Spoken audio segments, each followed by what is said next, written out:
Hello everyone and welcome to daily current affairs analysis. మన అనాలిసిస్లో భాగంగా మనం డిస్కస్ చేయబోతున్నటువంటి ఈ ఆర్టికల్ వచ్చేసి టీఎస్పీఎస్సీ గ్రూప్ 1 మెయిన్స్లో మనకు సైన్స్ అండ్ టెక్నాలజీలో ఎనర్జీ అనేటువంటి టాపిక్ ఉంది. Like energy demands, energy scenario, energy resources అనేటువంటి టాపిక్ ఉంది సైన్స్ అండ్ టెక్నాలజీలో. అంటే వేరియస్ ఎనర్జీ రీసోర్సెస్ గురించి ఉంది, like hydel, thermal and nuclear. సిలబస్లో ఇది మెన్షన్ చేయబడ్డది. ఈ ఎనర్జీ పర్టికులర్గా మనం ఈరోజు న్యూక్లియర్ ఎనర్జీ గురించి మనం డిస్కస్ చేయబోతున్నాం.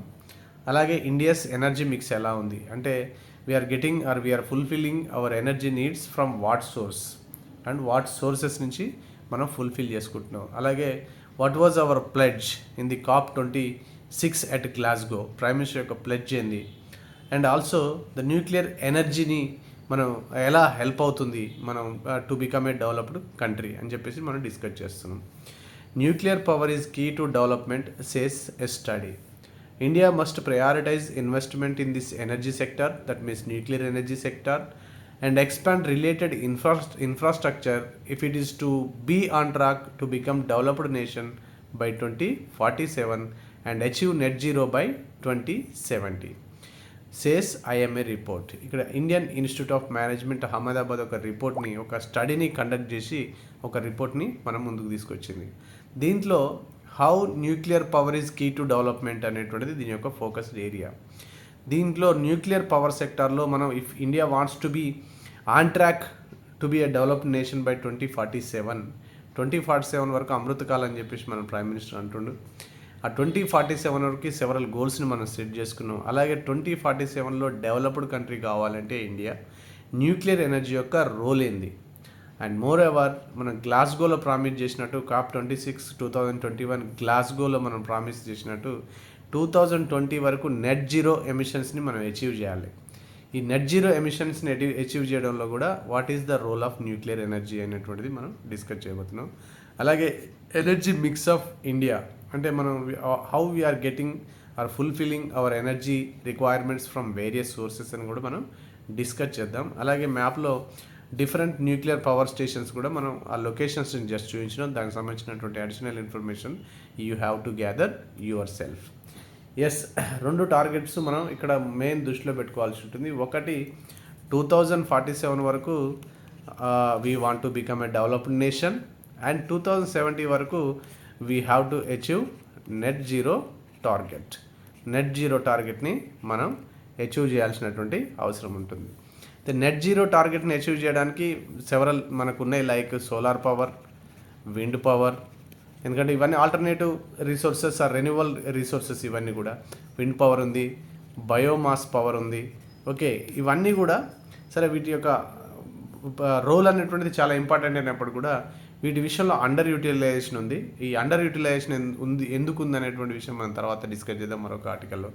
కానీ to be able to achieve our goal of a developed nation by 2047, the role of nuclear energy plays very vital role. Like ఇప్పుడు మనం యాక్చువల్ సినారియోకి వస్తే మన ఎనర్జీ మిక్స్లో the nuclear energy contributes only 1.6%. 1.6% మాత్రమే we're getting energy from nuclear energy sources. అంటే మనం అణువిద్యుత్ నుంచి మనం ప్రజెంట్లీ మనం ఎంత షేర్ ఉంది అణువిద్యుత్ మన టోటల్ ఎనర్జీ మిక్స్లో అంటే జస్ట్ 1.6 ఉంది. ఈ 1.6ని ఏం చేయాలని చెప్పేసి స్టడీ రివీల్ చేసిందంటే by 2030 it has to be made 4% చేయాలి. బై 2050కి వచ్చేసి 30% మనం ఇంక్రీజ్ చేయాల్సినటువంటి అవసరం ఉందని చెప్పేసి స్టడీ అంటుంది. అంటే ప్రజెంట్ ఎంత ఉంది న్యూక్లియర్ ఎనర్జీ యొక్క షేర్ టోటల్ ఎనర్జీ మిక్స్లో ఓన్లీ 1.6 ఉంది. కానీ బై 2030కి ఏం చేయాలి, 4% చేయాలి. బై 2050కి 30% ఇంక్రీజ్ చేస్తేనే we could achieve net zero emissions by 2070 అని చెప్పేసి ఈ స్టడీ చెప్తుంది. అయితే దీన్ని అచీవ్ చేయాలంటే ఏం కావాలి మనకు? న్యూక్లియర్ ఎనర్జీ కావాలంటే ఒకటి యురేనియం కావాలి, విచ్ ఇస్ మన దగ్గర ఎన్రిచ్డ్ యురేనియం అంత లేదు. We have very limited sources of uranium reserves కాబట్టి we have to import uranium from the other developed countries. కానీ several developed countries have imposed restrictions on us అదొకటి address చేయాల్సి ఉంటుంది. And it also requires humongous investment like 150 నుంచి 200 lakh crores మనకు investment కావాలని చెప్పేసి ఈ స్టడీ చెప్తుంది. అయితే దీంట్లో మన ఎనర్జీ యొక్క మిక్స్ గురించి కనుక మనం చూసినట్టయితే ప్రజెంట్ ఎక్కడి నుంచి ఏ సోర్స్ నుంచి మనకు కావాల్సినటువంటి ఎనర్జీ డిమాండ్స్ని మనం ఫుల్ఫిల్ చేసుకుంటున్నామని చూసినట్టయితే ఇక్కడ మీకు ఈ చార్ట్లో చూపించబడ్డది మన energy requirements. 50% of energy requirements మనకు ఎక్కడ వస్తున్నాయి అంటే టోటల్ ఇన్స్టాల్డ్ ఎలక్ట్రిసిటీ జనరేషన్ కెపాసిటీలో we're getting 50% from the coal. 50% ఎక్కడి నుంచి వస్తుంది, మనకు కోల్ నుంచి వస్తుంది. ఇక్కడ 51% చూపించిండు. ఆ తర్వాత న్యూక్లియర్ వచ్చేసి 6780 megawatts, that is equal to 16% ఇంతకుముందు డిస్కస్ చేసినట్టు. టోటల్ రెన్యూవబుల్లో 27.5 మనకు రెన్యూవబుల్ ఎనర్జీ రిసోర్సెస్ నుంచి వస్తుంది. రెన్యూవబుల్ అంటే ఇక్కడ మనకు solar power, wind power, small hydro, waste to energy, biomass అని చెప్పేసి మనకి ఇక్కడ మనం టోటల్ 27.5 రెన్యూవబుల్ ఎనర్జీస్ నుంచి వస్తుంది. దాంట్లో మళ్ళీ బ్రేకప్ చూసినట్టయితే సోలార్ పవర్ నుంచి ఈ 27.5లో సోలార్ పవర్ నుంచి 10.36, విండ్ పవర్ నుంచి 9.83, బయోమాస్ నుంచి 2.54, అలాగే స్మాల్ హైడ్రో నుంచి 1% మనం తీసుకుంటున్నాం ఎనర్జీని మనం పొందుతున్నాం with in the renewable energy సోర్సెస్లో. అయితే మొత్తం టోటల్ రెన్యూవబుల్ ఎనర్జీ సోర్సెస్ వచ్చి మనం 25% మాత్రమే తీసుకుంటున్నాం. కానీ ఇది రిలయబుల్గా ఉండదు. అంటే continuous supply of renewable energy sources అనేటువంటిది కష్టం కాబట్టి 25% ఇన్స్టాల్ కెపాసిటీ ఉన్నా కానీ మనం 10% మాత్రమే మనం తీసుకుంటున్నాం. దట్ మీన్స్ ఇన్స్టాల్డ్ కెపాసిటీ మనం 25% ఉంది రెన్యూవబుల్ ఎనర్జీ సోర్సెస్ నుంచి మనం ఎనర్జీని ప్రొడ్యూస్ చేయడానికి, కానీ రిలయబుల్ ఉండదు. ఫర్ ఎగ్జాంపుల్ సోలార్ ఎనర్జీ ఉంది. సోలార్ ఎనర్జీ కంటిన్యూస్ సప్లై ఉండాలంటే సన్లైట్ అవైలబుల్ ఉండాలి. అది డే టైంలోనే అవైలబుల్ ఉంటుంది, కొన్ని సీజన్స్లోనే అవైలబుల్ ఉంటుంది. నైట్ టైంలో అవైలబుల్ ఉండదు, కొన్ని సీజన్లో అవైలబుల్ ఉండదు. కాబట్టి ఇట్ ఈస్ నాట్ రిలయబుల్ అని చెప్పేసి స్టడీ చెప్తుంది. దానికి బదులు ఏం చేయాలి, న్యూక్లియర్ ఎనర్జీని మనం ఇంక్రీజ్ చేయాల్సినటువంటి అవసరం ఉంది అని చెప్తుంది.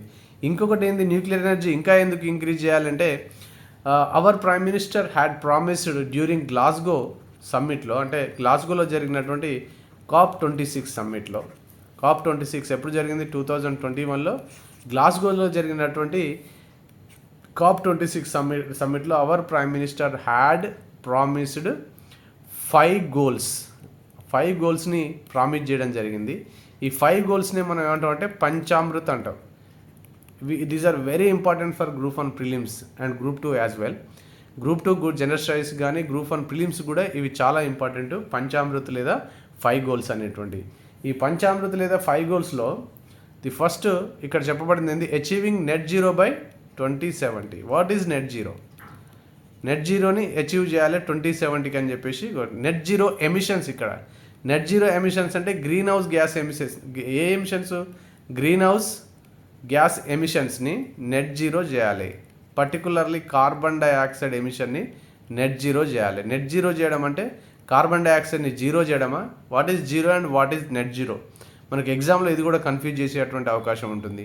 నెట్ జీరో అంటే ఏంది, అబ్జల్యూట్ జీరో అంటే ఏంది?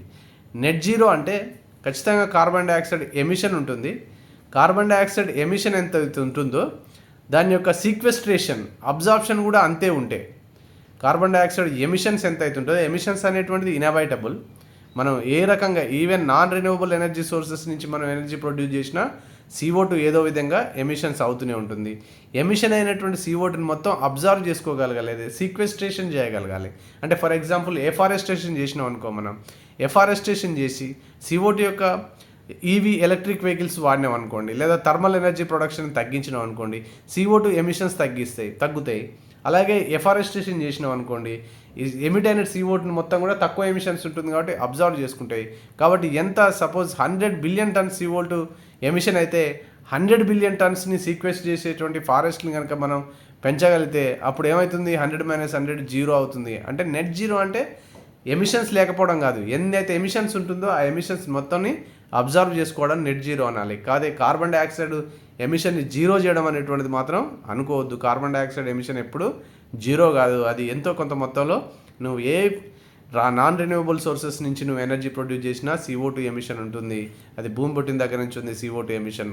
కానీ ఎమిట్ అవుతున్న CO2ని మొత్తం కూడా సీక్వెస్ట్రేషన్ చేయడం లేదా అబ్జర్వ్ చేయడం వలన మనం నెట్గా ఏమీ లేనట్టుగా మనం భావించవచ్చు CO2 emission. This is what is net zero emission. ఇదైతే వెరీ ఇంపార్టెంట్, మనకు ప్రిలిమ్స్కు పర్పస్కి వచ్చేదైతే చాలా ఇంపార్టెంట్. అచీవింగ్ నెట్ జీరో అనేటువంటిది ఏ ఇయర్ నాటికి ఒక్కొక్క కంట్రీ గ్లాస్గోలో ఒక్కొక్క ఇయర్లో నెట్ జీరో ఎమిషన్స్ని మేము తీసుకొస్తామని ప్రామిస్ చేసినాయి.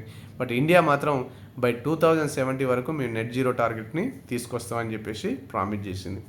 Reducing total projected carbon emissions by 1 billion turns starting now till 2030 వరకు మనం ఇప్పటి నుంచి మొదలుపెట్టి దాన్ని ఓన్లీ 1 బిలియన్ టన్స్కే, ఇప్పుడు ఉన్నదాంతో పోలిస్తే 1 బిలియన్ టన్స్కి మాత్రమే పరిమితం చేస్తాం మేము బై 2030. మా దగ్గర కార్బన్ ఎమిషన్స్ ఉండవు 1 బిలియన్ కంటే, 1 బిలియన్ టన్స్ కంటే అని చెప్పేసి సెకండ్ టార్గెట్.